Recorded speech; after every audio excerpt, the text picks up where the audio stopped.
রাজনৈতিক বক্তব্য হিসেবে যাওয়া দরকার। 2009 থেকে 2024 পর্যন্ত সংক্ষিপ্ত ইতিহাস বললাম, যে পথ পরিক্রমায় আমরা এসেছি, রক্তের সোপান মাড়িয়ে আমরা ছাত্র গণ অভ্যুত্থানের মধ্য দিয়ে গণতন্ত্রের বিজয় ছিনিয়ে এনেছি। এইটাকে ফলপ্রসূ করার জন্য, এই গণতান্ত্রিক যাত্রাকে বিভিন্নভাবে প্রাতিষ্ঠানিকভাবে শক্তিশালী করার জন্য আমাদেরকে গণতন্ত্রে উত্তরণ হতে হবে।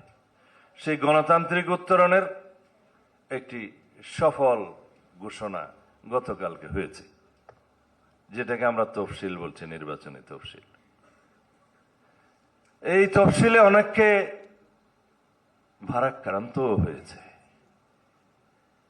কিন্তু স্বাগত জানাতে বাধ্য হয়েছে।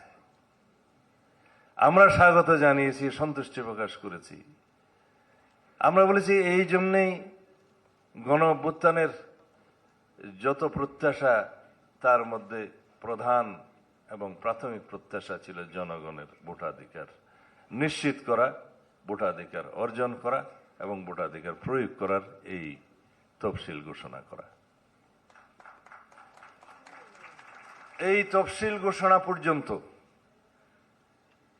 যতটা অবিরাম সংগ্রাম করতে হয়েছে, সেটা অবশ্যই আমাদেরকে, যারা আমরা এখানে বসে আছি, অ্যানালাইসিস করতে হবে, বিশ্লেষণ করতে হবে।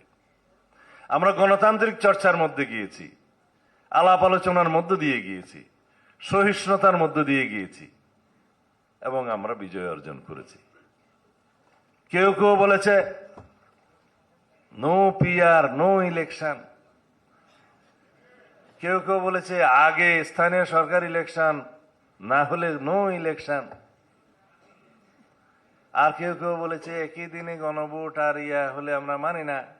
কেউ কেউ বলেছে 2029 সালের দিকে নির্বাচনের জন্য অপেক্ষা করেন। বলেছে কিনা? এরা সবাই, আমি কারো নাম নিতে চাই না, গণতন্ত্রের বিপক্ষের শিবির। তারা নিজেদের মতো করে গণতন্ত্র চায়। তাদের গণতন্ত্রের সংজ্ঞা আলাদা। আমাদের গণতন্ত্রের সংজ্ঞা, বিএনপির গণতন্ত্রের সংজ্ঞা হচ্ছে গণমানুষের গণতান্ত্রিক সংজ্ঞা। শহীদ রাষ্ট্রপতি জিয়াউর রহমান বাংলাদেশ জাতীয়তাবাদী দলের সৃজন করেছিলেন, প্রতিষ্ঠা করেছিলেন সকল মানুষকে নিয়ে। বাংলাদেশে জাতীয়তাবাদের পরিচয়ে এদেশের সকল শ্রেণী, পেশা, ধর্ম, বর্ণ, সংস্কৃতি, ভাষা, সব মানুষের সমন্বয়ে, এটা একটা সমন্বয়ের রাজনীতির পাঠশালা। আমরা তখন প্রশিক্ষণ নিতাম। তখন আমাদের সিনিয়র নেতৃবৃন্দ বলতেন, একজন সাবেক প্রধানমন্ত্রী, তিনি বলতেন বিএনপি হচ্ছে সমন্বয়ের রাজনীতি। আজ পর্যন্ত মাথায় রেখেছি। সমগ্র বাংলাদেশে এমন একটি মানুষকে খুঁজে পাওয়া যাবে না যে বিএনপি করতে পারবে না। তার নীতি, আদর্শ, ধর্ম, বর্ণ সব মিলিয়ে এটাই একমাত্র দল, সকল মানুষ এই বিএনপির পতাকা তলে স্থান নিতে পারবে, আশ্রয় নিতে পারবে।